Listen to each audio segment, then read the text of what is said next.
What is going on, everyone? Commodore Les here. Now that Kaguya-sama has come to a close with the release of chapter 281, the final installment of Aka Akasaka's masterpiece, it only feels right to talk about the prospect of a sequel series being in the mix. Now, why am I bringing this up so early on after the series had just ended? Well, there's no chance I wasn't going to talk about the series any further than beyond the reactions, did you think? No. There was some big news that was just revealed in regards to Aka Akasaka, two pieces of information that we had just found out through Manga Magura, and the first of which is the announcement of Aka Akasaka's retirement as a manga artist, and that they are solely going to be focusing on writing stories going forward. Now, I think this is a big move here, as we have heard so many times and we have seen throughout the course of the weekly experience. Akasaka has been going through a lot, trying to write Kaguya-sama, trying to write Oshinoko, the breaks that have come in between that some people may have felt have had its effect on both stories, and now seeing this transition from being just a manga artist and storyteller to now just strictly working on just stories is a big move. And we know that Akasaka is rumored to have a new series to come out sometime in the spring of 2023, and there's a 50-50 chance it may be Kaguya related, maybe it might be something else completely different, but once they're able to find whoever that manga artist is going to be, we will know eventually soon what kind of series they're going to be working on and what to look forward to. If it's not going to be Kaguya related, I'm here for regardless. Akasaka already has my stamp of approval as one of the best mangaka of the last decade, and definitely possibly a Hall of Famer as well. I do want to talk about the prospects of it being a sequel series, because the second piece of information that we were provided with, there is some big foreshadowing in Kaguya-sama that was left unwritten that Akasaka would like to expand upon more in due time. So whether that due time may be in the spring of 2023 or a little bit afterwards, that has to be seen. The main basis of this video is to talk about what I would like to see go down in a sequel series for Kaguya-sama. Now, in regards to the art style of Kaguya-sama, I know it's going to be a very difficult thing to kind of process, because it's like, I'm going to see a sequel series to something I love and enjoy, but it may not be Akasaka, it's going to be somebody else's, and I don't want it to deprave itself or steer too away from what Kaguya-sama is, and the art style just feeling a little off and not feeling like it's Kaguya-sama anymore. If there is anyone that I would love to see have their art be used as the new template for Kaguya-sama, it would only be one individual, and their name is O Great. For those of you who are not aware of who O Great is, they are the author of Air Gear, but also of a series that I brought up here before in regards to Kaguya-sama, especially with the last chapter, in ties to an installment in one part of a series that they are currently working on at the moment called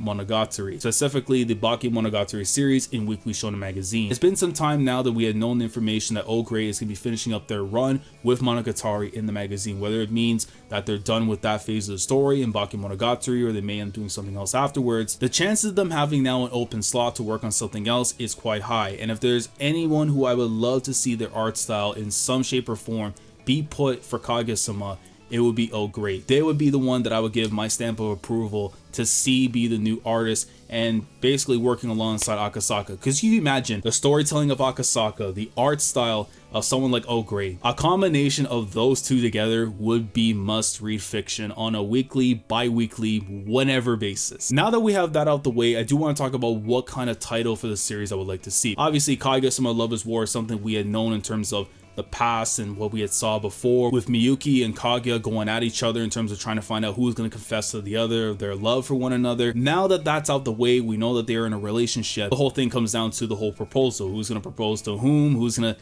make their claim in terms of the marriage game and all that. I do think for a title of the series to still be Kaguya-sama but something else after would be Love After War, Life After War, something along those lines, or whatever title you guys can think of. Something along the lines of Love After War would be interesting, because it's more in the past tense, that we are now in the next phase of the story, or like the epilogue itself. Now, in terms of how long do I see this going on for, it depends on how much Akasaka wants to go in with in terms of the foreshadowing or things that they had left unwritten or basically unexpanded on towards the end of Kaguya-sama. And there's quite a bit that I would like to see, some of them more important than others. But obviously the proposal game, it depends on how long they want to go with it. It can go from 1 volume to 3 volumes. There is one element that I do feel could be the monkey wrench that decides on how long the sequel series could be. That comes in the form of the relationship between Yui Shigami and Miko Ino. I was very rattled in terms of how things ended off with their relationship at the end of the manga, and the whole reverse of roles where now Miyuki and Kaguya have been replaced by Ishigami and Ino at the very end of the story, where now they're going to be at each other in a battle of love, like who's going to confess to who. I get that completely from Akasaka why they did so, knowing the fact that the chance of a sequel series at the time wasn't really like a certainty. It's like you could have just had the relationship happen, like, you know what I mean? But now that we know that a sequel series is very much a possibility still, they could use most of that time to try and flesh out things just a little bit more, so that way when the actual moment happens, when they become a couple, it'll feel a bit more genuine and earned, rather than trying to shoehorn it in at the very end and then make us feel like, oh, like it was completely earned. Even though I do think the step getting into that direction were still very good in the main manga, I think if it was to be fleshed out a little bit more in the sequel series would be the most rewarding thing to get out of it, because obviously we know the staple end to the sequel series is going to involve Miyuki and Kaguya finally tying the knot, being a happy couple, being in marriage until they go old and maybe both of them go bald, who knows. Now, the other stuff that I would like to see be covered in the sequel series involves some of the other main characters that are in the main cast, and I'm talking about the likes of like Chika and Hayasaka. In Chika's case, I would like to see her have more of like a serious approach as she goes into the world of politics, you know, ventures off to become the next prime minister of Japan, which I do feel like maybe the role that she goes into in the sequel series ties into her going to university and, you know, learning about things in politics. Maybe get to see more of her background with her family and their ties to all of that, and leading up to her not removing her being the jokester or the trickster of the group, but kind of like now taking more of like an adult approach to things. Now it's actually trying to be not normal, but just taking things a little bit more serious than they would, but still being the Chika that we know and love. So that's something I think would be a possibility in regards to Chika's character if we were to get that in the sequel series. Now, when it comes down to Hayasaka, I do want to get this out the way quickly before diving into her part. I was a bit disappointed in the fact that we didn't get her in the last chapter in the manga, and I get completely that it involved the student council, so having the main five there was understandable, but not having Hayasaka even just doing like a wave, something like that at the end, it hurt me, because she's my second favorite character in the entire story, you know, just behind the GOAT Shigami and them. To not have her in there felt very injustice. And now that there's a sequel series that could be able to flesh out a little bit more of these characters and their stuff that's going on, I do think something that we had saw in the manga in the form of the dreams where she had went traveling and all that and came back and reunited with the student council,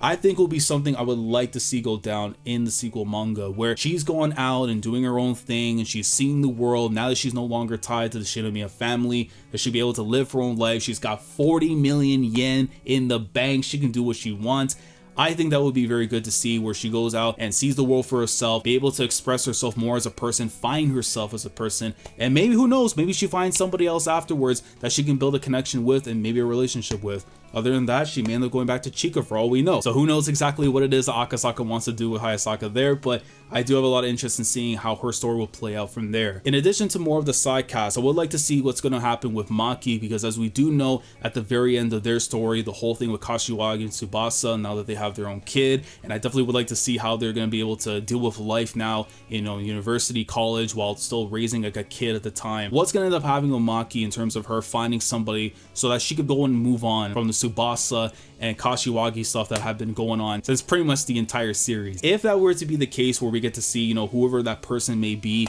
that ends up showing up afterwards at the door when she turns around and we don't get to see exactly who it is, I do think that person may end up being the football enjoyer, the person that is tied to Mikado, whose name I will put up here afterwards somewhere so you guys can know who I'm talking about. They may end up being the person that ends up having this connection with Maki. They end up forming a relationship afterwards. We get to see that be expanded upon during the sequel series. So if that's something I would like to see go down with Maki, that will be it. Now, this one is a pipe dream, and I would love to see this happen for Father Shirogane. I would like to see the possibility of him reconciling with his estranged wife, and if not, possibly getting back together, but having a resolution between the two of them. Now, we know that Miyuki's mom has gone out with other guys and stuff since the time she has separated with Father Shirogane. We do know that the divorce papers have yet to be signed, so it's a possibility that we could see something on the lines of maybe Father Shirogane and Miyuki's mom kind of either reconciling or putting the differences aside. Maybe they just go their separate ways, but at least hash out all the bad things that have happened to them in the past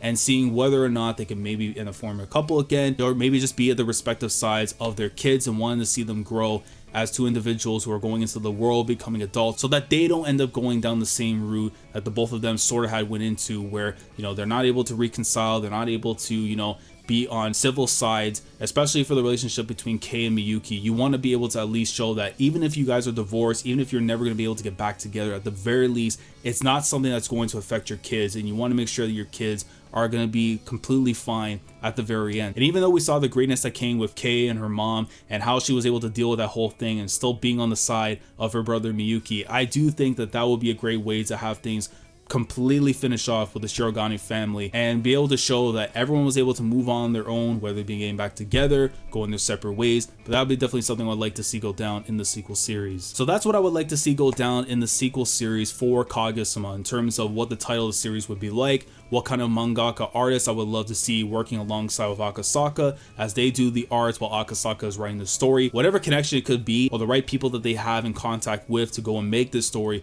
will make it feel like not only is it still Kaguya-sama, but about to go on to that next level, because of the fact that this is going to be the epilogue, the swan song of the entire story. Let me know down in the comments below what you would like to see go down in a sequel series for Kaguya-sama. Love is War, Life After War, War After Love, whatever it may be. Let me know down in the comments below. If there's anything you want to add in terms of input, clarification, or anything you want to talk about in regards to what I talked about here in this video, down in the comments, please feel free to do so. Like the video if you enjoy, subscribe to the channel if you guys are new here. If you want to be part of the weekly experience when it comes to my coverage of just about any series I talk about here on the channel, consider subscribing if you haven't already. Click on the bell to Shandora to stay up to date with everything goes on the channel. And for those of you who are fans of Oshinoko, I will be leaving a poll up on the community tab to find out the interest of what you guys would like to see in terms of me possibly covering the series at some point in time on the channel. If you guys would like to see it happen, go check out the poll afterwards, and maybe a link after, or just go and click on the community tab on the channel and there will be a link there afterwards to the poll, so you guys can know whether or not you guys would like to see that happen or not. And I had brought this up before in the last chapter, but I want to say it again, and I will probably say it again when I do the discussion video talking about the last arc of Kaguya-sama. But thank you to everybody who has been supporting the channel and has been supporting my coverage of the series for the past year and a half. Without you guys, I wouldn't be able to express myself in the ways of talking about stuff that goes against everything else that I normally would talk about in terms of battle series or sports or that kind of stuff. And to be able to build an audience with you guys with this series for such a long time, I'm hoping that that connection will not die out ever. And if we're able to talk about more of the Akasaka masterpiece, whether it's a Kaguya sequel or Oshinoko, that's something I think we would love to see. Commodore signing off. Thank you so much for watching, and as always, take care.